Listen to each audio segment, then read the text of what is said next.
make sure that you comment below what your experience is with sugar. Make sure that you like this video if you're a fan of this and you want to see similar content being put out. And also, most importantly, please subscribe to the channel and turn on the little notification bell if you would like to be notified when new videos are coming out. I tend to release them every single week.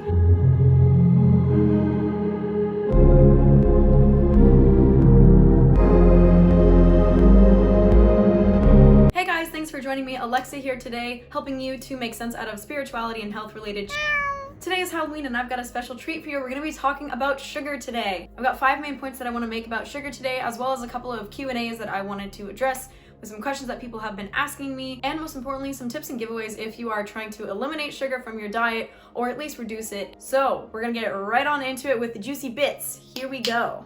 The 5 points I want to discuss about sugar today are as follows. 1, how can it cause inflammation in your body, as well as how to reduce that inflammation. 2, how does it affect your hormones? 3, how does it affect your blood sugar levels? 4, how does it, I feel like an alien. Let's do this way instead. 4, how does it affect your body from a physical standpoint, as well as the effects it has on mineral depletion? And 5, addiction and emotional relationship people have to sugars, especially on this day. But even aside from Halloween, sugar is everywhere in the United States. It's hard to escape it. It's in almost all processed items, whether or not you know it. It's used unnecessarily in spices as well as a bunch of other food ingredients. And if you're eating basically any processed or packaged foods, it's highly likely that you are either having sugar or some kind of sugar substitute. Just as an example, back in the 1770s, the average American ate about 4 pounds of sugar in a year. And if you think about that, 4 pounds of sugar, wow, that kind of sounds like a lot. Let's compare that to where we are today. Americans are now close to eating, on average, 180 pounds of sugar every single year. That's insane. And yet, a lot of us do this even mindlessly because we're not aware of the way that it's permeated so much of our food culture. And honestly, it's kind of scary. Even if we just look at the chemical makeup of sugar, it is so closely resemblant to cocaine. And I'm not saying that sugar is cocaine, I'm not trying to make that correlation, but it's extremely interesting to me how similar they are and how similar the effects they can have on the human brain can be as well. The molecular formula for sugar is C12H22O11. The molecular formula for cocaine is C17H21NO4. That means that the only compound that's different between these two is nitrogen, along with, of course, the number of atoms in each one. If you want to take the scientific formulas out of it, let's just look at how the human body reacts to sugar. When the body processes sugar, it produces what's called free fatty acids. Now, fatty acids in general are not such a bad thing. Free fatty acids, however, are a result of the hydrolysis of fats and oils. What separates free fatty acids from regular fatty acids, also known as triglycerides, is that free fatty acids are prone to oxidation. It is the oxidation that causes the damage in the cells. If you've seen my video on cholesterol, for instance, low density lipoproteins, or LDL, which is commonly known as bad cholesterol, isn't always bad. The only time that LDL is bad cholesterol is when it is acted upon by sugar, therefore oxidizing. This process of oxidation creates small, dense, low density lipoproteins that stick to the arteries and form plaque. And that plaque forming is what ultimately causes issues. That being said, the low-density lipoproteins that are not acted upon by sugar cannot oxidize. Therefore, they don't create the same plaquing effect. So what we see here is that cholesterol isn't necessarily the bad guy. It's the combination of a certain type of cholesterol with sugar and the chemical reaction that takes place, and then the oxidative stress that it puts onto your body. Not only is sugar inflammatory, but it is also toxic. Therefore, when you have high levels of blood glucose or blood sugar, and it's not being regulated properly, it can become toxic to your body. One defense mechanism your body has to this is insulin. Insulin is kind of the gatekeeper, so to speak, and it helps to regulate how much sugar is in your bloodstream, therefore helping to keep your blood sugars normal. For people who have type 1 diabetes, they are unable to produce their own insulin. For people who have type 2 diabetes, their liver's response to insulin may not be sufficient to stop blood glucose production. Why this is so important is that when your body cannot regulate the amount of blood sugar that it has, and your insulin is not able to do its job properly, sugar will find the best place in your body to make a home.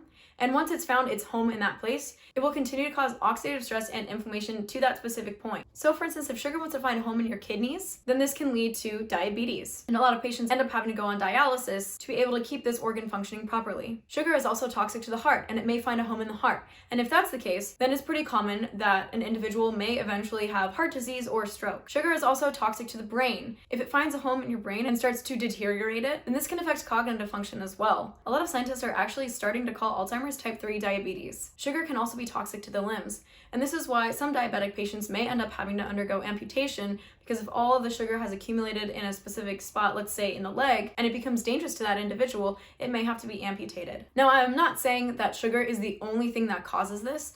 Sugar is definitely not the only thing in this world that causes oxidative stress. There's, of course, natural process of aging, other factors of diet, other stressors that may be present, such as physical toxins or emotional stressors. Maybe if your lifestyle isn't ideal, or you're not exercising, or you have history of abuse, there are so many other components that can lead to some of the conditions I've mentioned before, but it's really hard to dismiss the evidence that shows that sugar can be a catalyst of this level of inflammation. Another really important impact that sugar can have on our lives is the effect that it has on our hormones. For instance, sugar stresses the adrenal glands. Your adrenal glands regulate cortisol, which is your stress hormone basically, as well as aldosterone, which helps to control your blood pressure. Sugar can also negatively impact your thyroid function, which is super important for your metabolism, cognitive function, and body temperature. In a lot of ways, I really do think that there is a correlation here with the amounts of ADD and ADHD we are seeing in small children, as well as the amount of sugar that they are either being fed or advertised to 24/7. Excessive sugar can also increase your resistance to a hormone called leptin, and leptin is your satiety hormone. It's basically what your body has to tell you, it's okay, we're full, we're not hungry, we're good. So when you have a resistance to this hormone, a meal that normally would signal your body to say, it's okay, we've had enough, we're full, we're good to go, then it's possible that you're gonna overeat because your body is not receptive to this leptin hormone. Some studies also show that an insulin imbalance can possibly cause polycystic ovary syndrome in females. And now I'm gonna move into the juiciest part of this, which is cravings and emotional addictions to sugar. Now, one of the questions I got is, why do I crave sugar? There's a couple of reasons that an individual may have sugar cravings, and it could be a combination of all of the following things. It could be one specific of all of the followings. It really depends on you, your lifestyle, your experiences. I'm gonna just list off some possible reasons why people might have sugar cravings. 1, your body has a sugar dependency. It needs that sugar to thrive and to function, and it hasn't yet figured out how to be a little bit more resourceful. Even if you have ample fat stores to pull from, if your body is programmed to rely on sugar, it's going to keep relying on sugar because honestly, that is a very natural process for humans to do and a very easy process for us to do. Another point which kind of piggybacks off the last one is just a general imbalance in your diet. If you have too many carbohydrates in your system and not enough proteins and fats, this can actually cause a lot of issues as well. Fats and proteins slow the release of sugar into your bloodstream. So if, for instance, you want to have strawberries for a snack, it can also be really helpful to maybe have some nuts with those strawberries because they are going to deliver some proteins and some fats that's actually going to help regulate that blood sugar spike and dip. So it's not going to be so drastic and your body probably won't have as dramatic of a response to the sugar. A third reason you may have cravings, which again piggybacks off of the last one, is if you have deficiencies. So interestingly enough, humans can actually crave sugar when they are deficient in minerals, specifically zinc, chromium, calcium, and magnesium. The thing that just blows my mind that I actually learned somewhat recently is that the process that your body has to go through to digest and absorb sugars actually pulls from your body's mineral stores. It literally takes you minerals to digest and process sugar.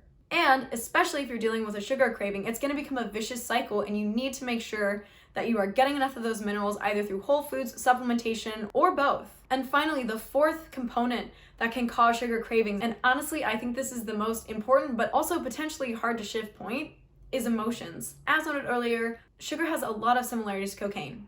It's a drug. It stimulates a lot of different areas of the brain, specifically the hippocampus, which is also closely tied to your memories as well as your impulsive or knee-jerk reactions and urges. So if you have a food that you have a particularly strong craving for, and I don't mean like, oh, that kind of sounds good right now. I mean, if there's a food that you will go out of your way to get, and you know if you have one, you know like, oh yeah, I would definitely drive 30 minutes to a store out of my way to get that food for sure. There is something about that food that triggers a memory that you may have. And this memory is generally speaking something that you need on an emotional level, like feeling loved, cared for, safe, supported. And it doesn't always have to be sugar. It's just sugar is something I find a lot of people to deal with, probably because sugar is used as a reward for a lot of kids.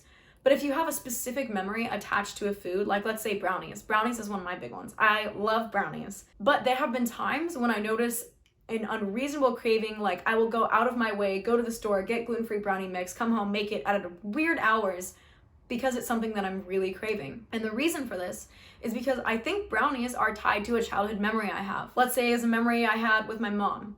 and she made me brownies, and on that particular day, I just felt so warm and loved and cared for. And let's say 20 years down the road, I'm going through a breakup, or I just got fired from my job, or there's something emotionally triggering me that makes me feel unsafe or unloved and uncared for. The reason I crave that food is not because I want the sugar, it's because I associate that specific food with the emotion that I had at that one time when I was eating it. And this can be conscious or subconscious. I may not even know what the memory is unless I really sit and think about, why do I crave this certain food?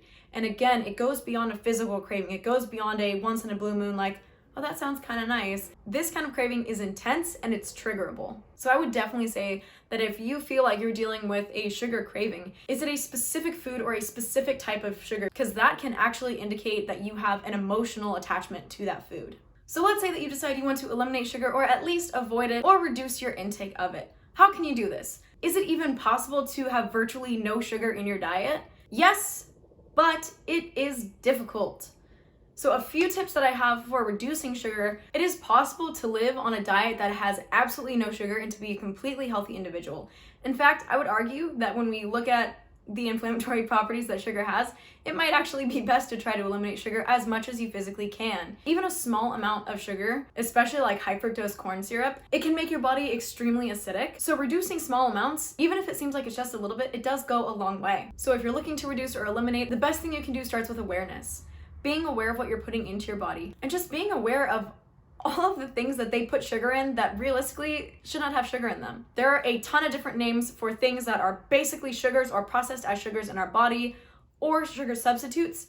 Make sure that you're reading the labels of all the foods that you're eating. I always like to go by the 5-ingredient rule. If there's more than 5 ingredients, probably has a bunch of fillers and crap that you don't need. Not always the case, but it's generally a good rule of thumb, especially if you're looking at it and you're like, I don't even know how to pronounce half of these ingredients.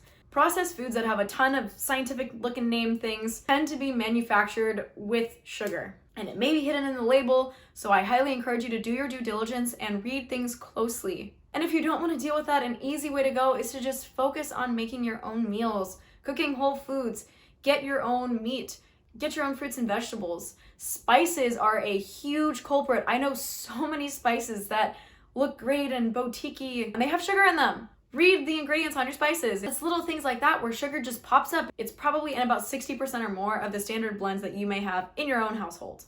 I also think it's really important to note that having the mentality of I can't have sugar and I can't have this and I can't do that doesn't really always help you to eliminate sugar. So if you want to go out and have a piece of candy tonight, have a piece of candy. My encouragement to you is to just be aware of how your body's going to react to it, what your body's going to do with it. Be aware of how your body feels before, during, and after eating that item. And I think above all, be aware of why. Why do I want this item? Why am I craving this? Why do I want to eat this? Is it for social reasons? Is it for emotional reasons? Is it for physical reasons? That can really help you get to the bottom of what your relationship is with sugar. If it's because it's addictive, maybe it's just convenient, maybe it's just because in general, you just feel like it and you want to enjoy it, and that's okay. It is completely okay. Wherever at in your journey is totally fine. I would just encourage you to empower yourself, be aware, understand where you're coming from, and know your whys. So be safe out there. Have a wonderful rest of your evening. If it's still Halloween, you're watching this, happy Halloween. If it's not, have a good Halloween next year and enjoy the holiday season, because realistically, this stuff is not only pertinent this one day of year, it is pertinent practically all holidays and for a lot of people, most days of the year. Thank you guys so much for taking the time here. Please make sure that you comment below what your experience is with sugar. Make sure that you like this video if you're a fan of this and you want to see similar content being put out. And also, most importantly, please subscribe to the channel and turn on the little notification bell if you would like to be notified when new videos are coming out. I tend to release them every single week. Thank you so much. I'll see you guys next time. Bye-bye!